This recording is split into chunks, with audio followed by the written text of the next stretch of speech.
So the biggest thing you want to do is how much work, how much effort, what area you have now. Basically, you pull up a map is the biggest thing I can tell anybody. This will go for any type of food plot. But if you pull up a map, an aerial photo will basically tell you where's the thinnest part of your property. When I say thinnest, what is the most non-aerial coverage, the least amount of aerial coverage, I should say. And when I say aerial coverage, treetops, because you want as much sunlight as you possibly can get so the plants can get the right photosynthesis and everything like that to get the best amount of growth out of your plants. So that sometimes involves the removal of trees, because you got to get that sunlight down there. So try to find an area that the least amount of, disturbing the whole natural setup that you already have without affecting the deer movement, if that makes sense. Um, Basically, once you get that established, then now it's getting on the ground and looking what's there.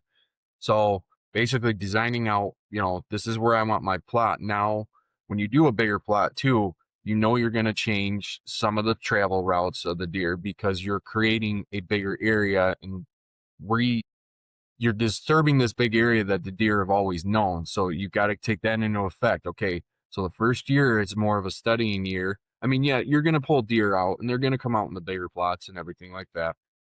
But it's more of studying where they're coming out, what winds are they, why are they choosing this corner of the property versus, where I think they used to come out at.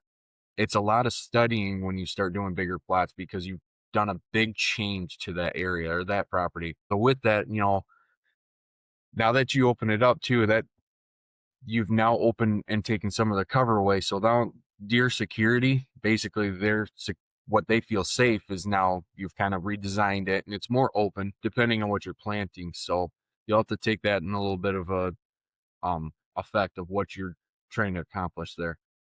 Um, you know, like once you get that and you've done your, seeing what trail routes, everything they're doing, now it's really starting to put everything into play. Your stand locations, if you have micro plots, how you can design the deer to get them to walk where you want them to.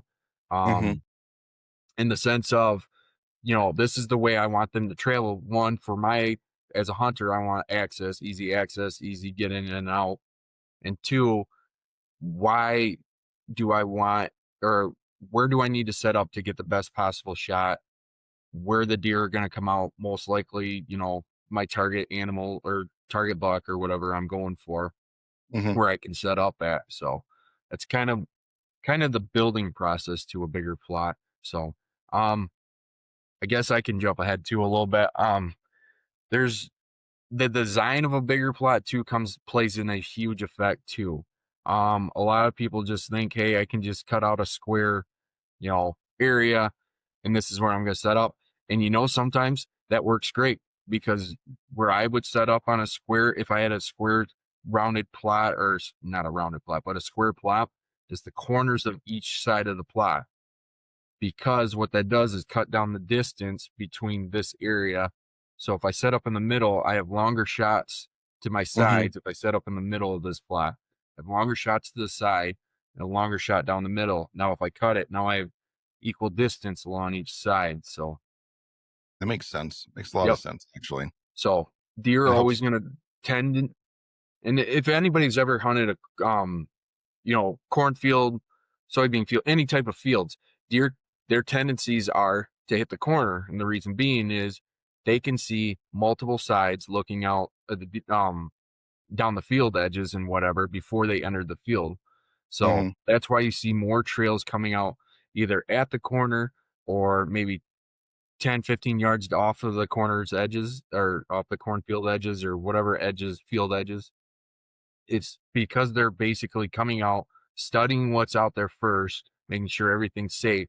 Then then they'll enter, and then they kind of either they'll stay along the edges of the fields, or they'll kind of meander out into the field a little bit more, getting more and more out there. So Hmm. there's a little bit of understanding what the deer are doing there.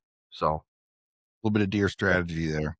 A little bit of Survival. strategy. So a A little lot of it survival comes down to strategy of these bigger that the deer plots. So that the deer are taken.